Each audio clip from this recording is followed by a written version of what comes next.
left, right, forward, back, and past and future, 3 plus 1 dimensions.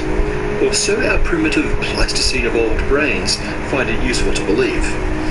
And we cling to this intuition, even as physics shows us that this view of reality may be only a very narrow perception.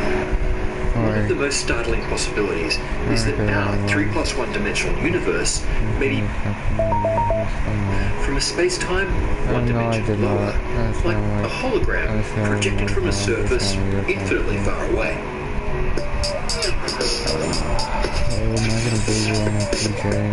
The holographic principle emerged from many subtle clues discovered over decades of theoretical exploration of the universe. Over the past several months on Space-Time, we've seen those clues. We've built the foundations needed to glimpse the true meaning of the holographic principle. We've moved from quantum field theory to black hole thermodynamics to string theory. We've made a background playlist if you want to start from scratch, and I especially recommend catching last week's episode. But this is tough material, so let's do it. What the hell is this? The story started with black holes. I'm so fucking confused. Oh wait, I'm just in VR. Derived an equation to describe their entropy. A black hole's entropy represents the amount of quantum information of everything that ever fell into it. This Bekenstein bound represents the maximum possible entropy/information of any volume of space. Oddly, that maximum is proportional to the surface area of that space, not its volume. And that was surprising.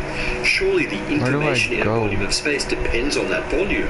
Like 1 bit per infinitesimal voxel, not 1 bit per pixel on the surface. Where do I go? Stephen Hawking confirmed the Bekenstein bound by calculating the amount of information leaked by a black hole as it evaporates in Hawking radiation. There's nothing in His here. discovery of Hawking radiation information paradox, because this radiation was expected to erase the quantum information of everything that fell into the black hole. I know. But destroying quantum information would break the foundations of quantum mechanics, hence the paradox. This conundrum inspired Gerard de Tooft to show that the information of all material that fell into the black hole could be imprinted on that outgoing Hawking radiation. And while it's waiting to be radiated, that information should be encoded on the event horizon of the black hole. Nice solution, but new paradox. Things that fall into a black hole do actually experience crossing the event horizon and being inside the black hole. So the interior of the black hole has a dual existence. From the point of view of outside observers, smeared into 2D on that surface, but from the POV of anyone falling in, they are definitely inside the black hole, plummeting to their doom in full 3D glory. This is the first glimpse of a holographic space-time, a 2D surface that encodes the properties of the 3D interior. De Tooft, along with Leonard Susskind, extrapolated this to propose that not only is any surface sufficient to describe the locations of all particles in its volume, but also the full machinery of that volume can exist on the surface. All degrees of freedom needed to describe the behavior of everything within. But it's one thing for this stuff to fit on the surface, but how is it actually encoded? How does the 2D surface that extra dimension? And how do interactions on that surface correspond to interactions in the volume? Leonard Susskind laid out the first steps to how this could be achieved using string theory. But ultimately, it was Juan Baldacena who figured out a concrete string theoretic realization of the holographic principle with ADS-CFT correspondence. But I'm getting ahead of myself. Let's ignore string theory for the moment and just think about how to create an extra dimension. Let's say we start with a plane, a flat 2D space-time. Now, grid it up into a lattice of cells and make a set of rules about how those cells interact with each other. What's up, guys? Those rules are a field theory. The lattice itself is the elementary component of the field. But perhaps they're not the smallest possible component.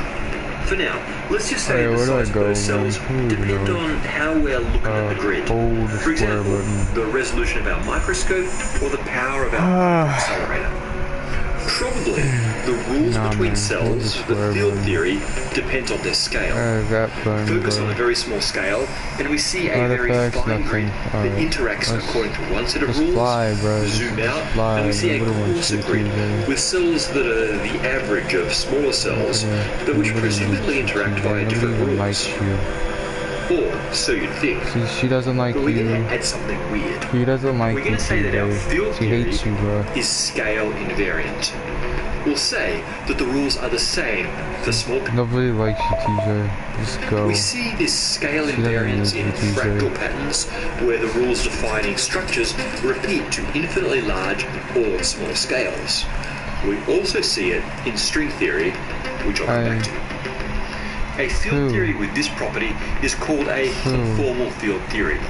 In the last episode, I said that a conformal transformation is one that leaves all internal angles unchanged. A conformal field theory has this property. For example, you could change the scale at every point on the grid separately and not change the internal angles or the shapes of the pixels, which corresponds to not changing the rules of interaction. That's you, okay?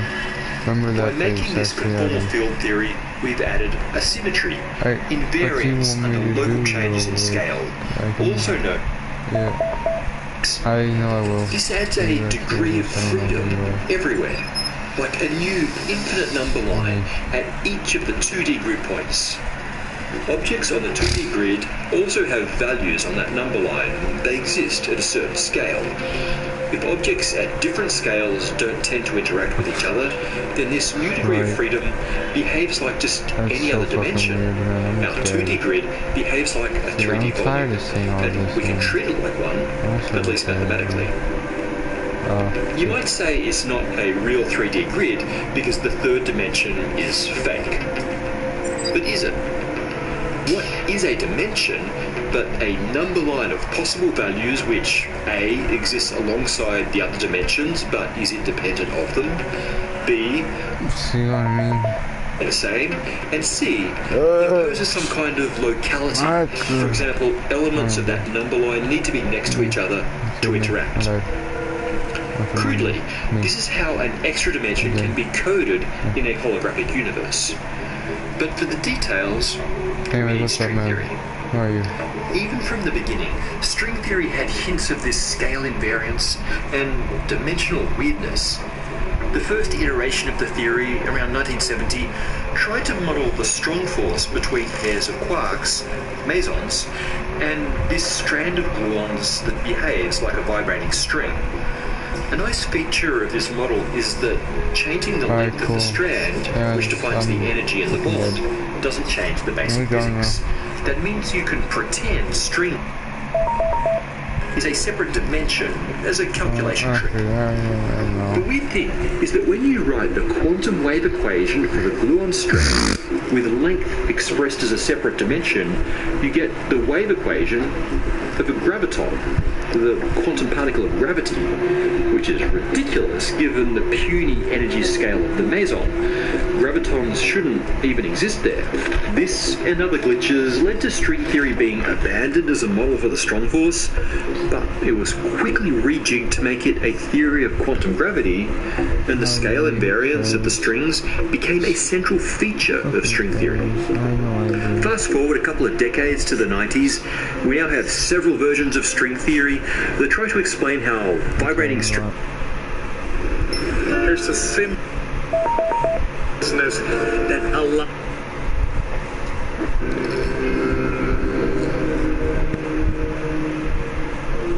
Number 1.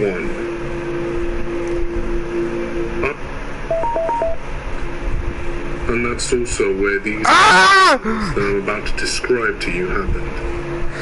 This was some years ago, pre-smartphone/GPS. It was the... Okay, Max, I'm worried, Max, okay, we can move in.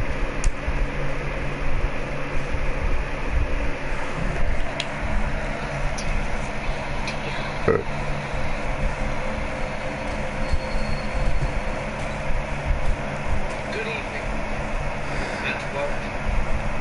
Tonight, we are going to be exploring glitches in time, as well as time travel.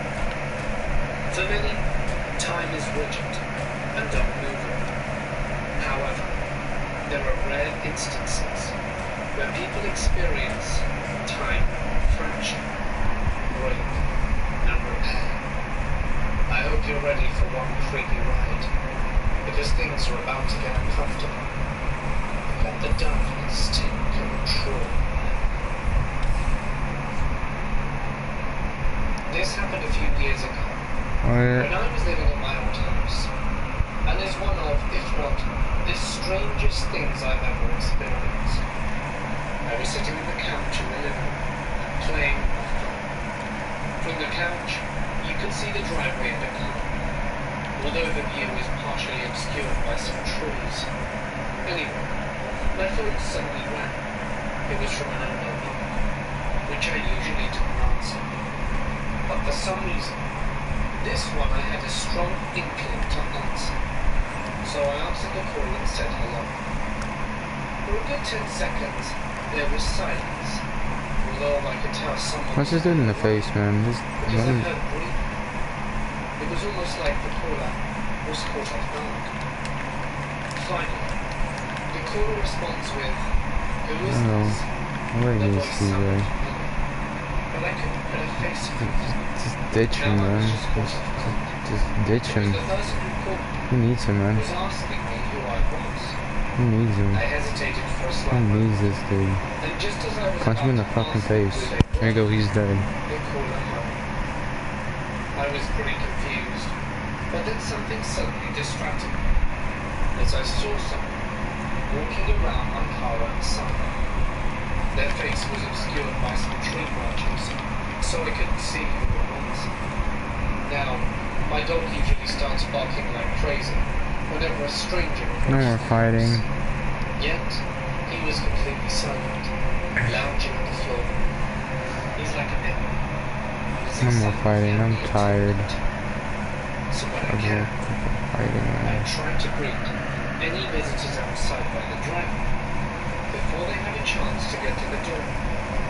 Oh man, okay, we get it, man. So You we went on can and hand over that side. beat yourself The up, person was man. gone. Might as well, right? You know, anybody needs you, man. There were no flies in the There's So now I go Is someone playing the radio? nobody needs you, man. You're a mistake. You're a fucking failure. Between the weird phone call You're nothing like your original self. You're a fucking failure, man. Who needs this dude? Who needs him? I called back the number that just Nobody needs this fucking, just fucking kill this guy, man. Just good. It doesn't happen. That's gonna kill you, man. Let's not Damon and Aiden kill you. The familiarity of the voice had so perplexed me. I was speechless for a few moments as I tried to finally put a face to the voice. Just die, man. So I asked, Just kill me. that's when Thank you, Damon. And I realized that the voice on the other end was so recognizable because it was my voice. Before the person on the other end could answer, I happened to glance through the living room window and saw someone inside the house sitting on the couch, talking on the phone. I immediately hung up the phone. My heart was racing and my hands were shaking.